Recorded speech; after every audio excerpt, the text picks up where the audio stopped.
Cercavo da tempo un orologio verde che riuscisse davvero a emozionarmi. 2 anni fa ho provato dal vivo il Rolex Oyster Perpetual verde e mi aveva colpito tantissimo. Però c'erano due problemi. Il primo è che è quasi impossibile trovarlo a listino. Il secondo è che non ero convinto di spendere quasi 7.000 euro per un colore che magari, dopo poco tempo, avrebbe potuto stancarmi. Poi ho visto lui e credo di aver finalmente trovato il mio verde. Oggi vi presento uno dei diver svizzeri più sottovalutati sotto i 1000 euro, ovvero il Certina DS Action Diver da 38 mm in questa stupenda colorazione verde. Una breve nota storica: il marchio Certina nasce nel 1888 a Grenken, Svizzera, fondato da Adolf e Alfred Kurt, inizialmente come fabbrica di componenti meccanici per orologi. Nel 1938 il brand adottò il nome Certina, derivato dal latino certus, che significa sicuro, fidato, a sottolineare la precisione e l'affidabilità dei suoi orologi. Oggi Certina fa parte del gruppo Swatch, mantenendo la sua produzione a Grenken e continuando a puntare su movimenti Swiss made di alta precisione e design moderno. È un marchio che Swatch non distribuisce in Italia e questo spiega perché questi orologi non siano molto diffusi nel nostro paese. Io infatti l'ho acquistato a Barcellona durante una vacanza per il Capodanno 2026. Appena l'ho visto in vetrina sono rimasto colpito dalla colorazione verde, mi ha veramente stregato. Ci ho pensato un giorno, poi mi sono deciso e l'ho comprato, e dopo 7 mesi sono più che soddisfatto della mia scelta.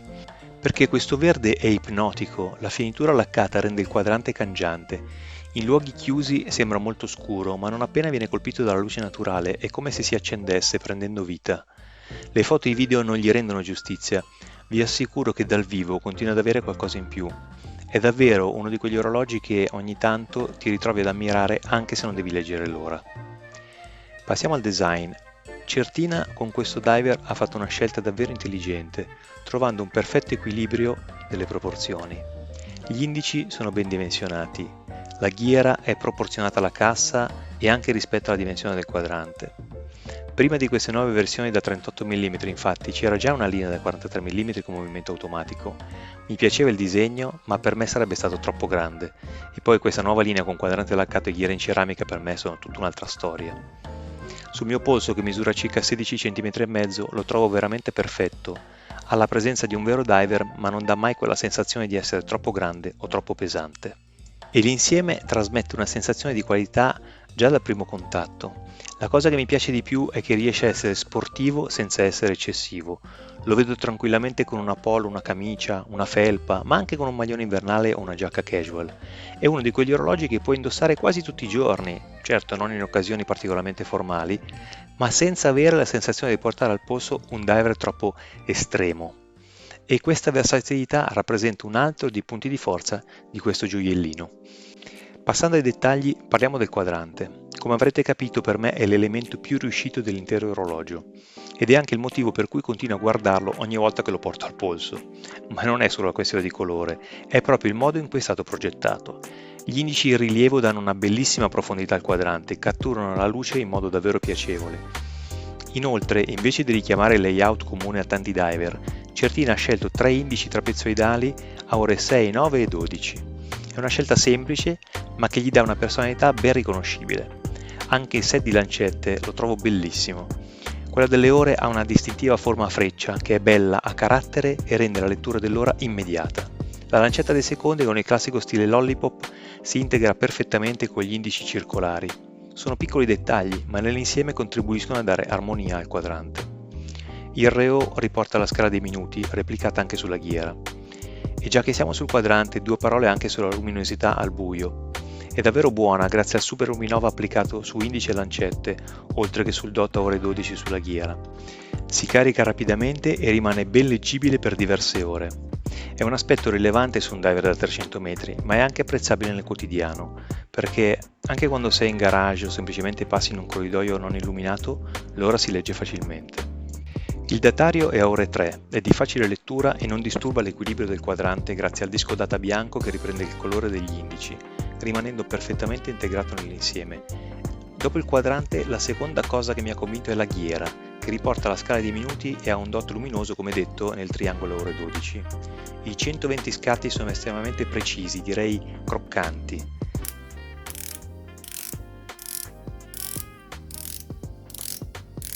La rotazione è piacevole e trasmette una sensazione di grande qualità, ma quello che mi piace davvero è il suo design. Il bordo zigrinato con la classica lavorazione coin edge è molto elegante, ha un aspetto meno aggressivo rispetto ad altri diver più tecnici ed è proprio questo equilibrio tra anima sportiva e vestibilità che rende questo certina molto versatile nell'utilizzo quotidiano. C'è poi un dettaglio costruttivo che mi è piaciuto molto e che vale la pena notare. La ghiera ha un profilo spiovente, direi quasi bombato. Questo non solo contribuisce a far sembrare l'orologio meno spesso, riducendo visivamente l'ingombro dei 13 mm 2, ma gli dà anche un aspetto più dinamico. Molti diver visti di profilo risultano piuttosto spessi e piatti, qui invece le linee sono più morbide e tutto l'insieme appare più elegante. Parlando della costruzione, non si può non citare il famoso sistema Double Security, brevettato da Certina negli anni 60 e rappresentato da un insieme di soluzioni progettate per aumentare la resistenza agli urti e all'acqua, diventato il simbolo della robustezza dei segnetempo Certina. Sono caratteristiche che probabilmente non noterete mai durante l'utilizzo, ma fanno parte di quella qualità costruttiva che dà fiducia nel tempo. Tra queste abbiamo il vetro zaffiro con trattamento antiriflesso interno, che ha una leggera bombatura, impercettibile a occhio nudo, che serve ad aumentare la resistenza agli urti. La corona è ovviamente a vite e mostra il logo DS in rilievo, un ulteriore elemento che conferma la cura che Certina ha dedicato anche agli aspetti meno appariscenti. È della giusta dimensione rispetto alla cassa, non è troppo sporgente e ha un ottimo grip grazie alla zigrinatura che consente di manovrarla anche coi guanti. Le spallette laterali, molto ben disegnate, la proteggono adeguatamente da possibili urti. Sul fondello, anch'esso a vite, troviamo invece la classica tartaruga incisa, emblema storico di Certina e che simboleggia l'elevata resistenza agli urti. Negli ultimi anni è diventata anche il simbolo dell'impegno di Certina a favore della tutela degli oceani. È uno di quei dettagli che racconta qualcosa in più della storia e dell'identità del marchio.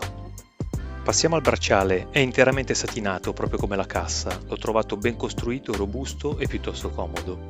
Le maglie sono tenute insieme da un sistema di perni a pressione, meno raffinato delle viti. Si può trovare facilmente la giusta misura anche grazie alle 2 mezze maglie presenti e alle 3 micro regolazioni con fori. La clasp, con inciso a laser il nome del brand, è piuttosto semplice, ma ad ogni modo sicura e facile da aprire e chiudere. Purtroppo le maglie non rastremano molto e questo penalizza un po' l'estetica, almeno per i miei gusti.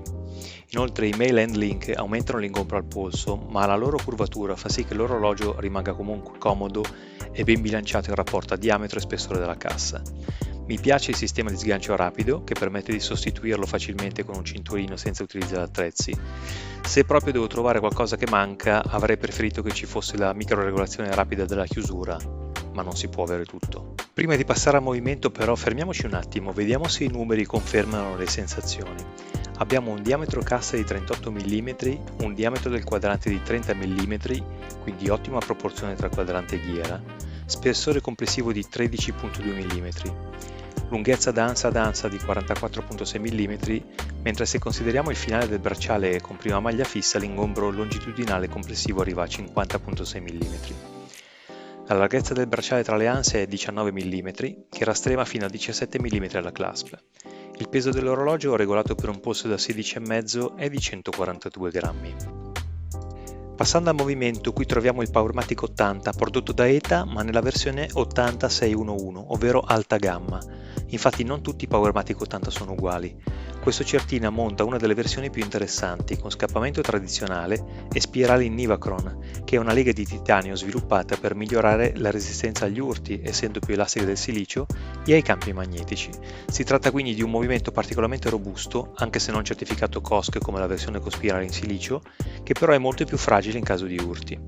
E c'è una cosa che mi piace particolarmente, questo è un movimento su cui un bravo orologiaio può intervenire per manutenzione o regolazione. Può sembrare una cosa da poco o un dettaglio da appassionati, ma significa che state acquistando un movimento pensato per durare molti anni e per poter essere mantenuto efficiente nel tempo, quindi non è vero che i Powermatic non si possono sistemare, come alcuni invece dicono. Comunque, prima di registrare questo video ho voluto fare una prova, l'ho messo sul cronocomparatore e il risultato è stato sorprendente. In posizione orizzontale lo scarto era praticamente di 0 secondi al giorno, con un bit error di 0,5 millisecondi.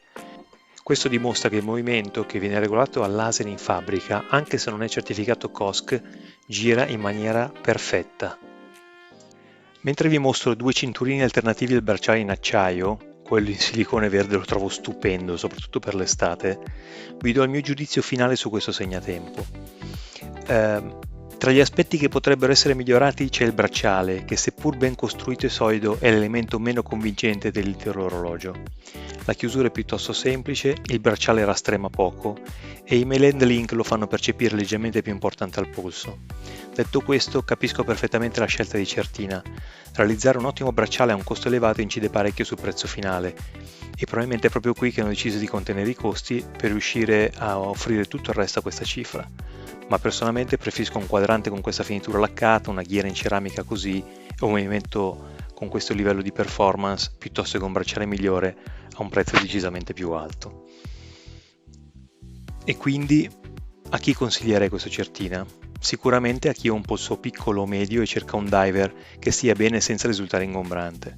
Lo consiglierei a chi guarda prima la sostanza del marchio e del prodotto e solo dopo al nome sul quadrante, perché Certina magari non ha il blasone di altri brand, ma qui offre davvero tantissima qualità. E poi lo consiglio a chi, come me, voleva un orologio verde di questa tonalità. Lo ammetto, il Rolex Oyster Perpetual verde mi è sempre piaciuto moltissimo, ma è praticamente introvabile a listino. Questo Certina non vuole essere un'alternativa Rolex, ha una sua identità, però riesce a regalare la stessa soddisfazione di avere al polso un quadrante verde davvero speciale, spendendo una piccola parte della cifra.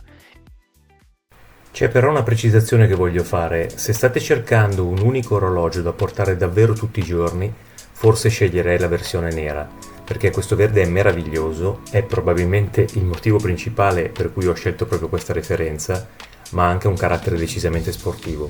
Quindi con jeans, polo, t-shirt o nel weekend è fantastico. Con un abbigliamento più formale o da ufficio invece la versione nera probabilmente si adatterebbe con maggiore facilità.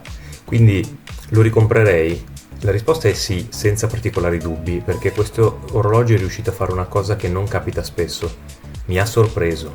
Pensavo di trovare un ottimo rapporto qualità-prezzo, invece ho trovato un orologio con una forte personalità, costruito molto bene e con un quadrante che, ogni volta che viene colpito dalla luce, continua a strapparmi un sorriso. E alla fine credo che sia proprio questo il motivo per cui compriamo un orologio, non solo per leggere l'ora, ma per il piacere di guardarlo. Spero che il video vi sia piaciuto, se vi è stato utile lasciate un like e iscrivetevi al canale, questo mi aiuta molto. Nei prossimi mesi porterò tante altre recensioni, confronti e misurazioni reali, cercando di raccontare ogni orologio in modo il più possibile onesto e concreto. E come sempre ci vediamo al prossimo video. Ciao!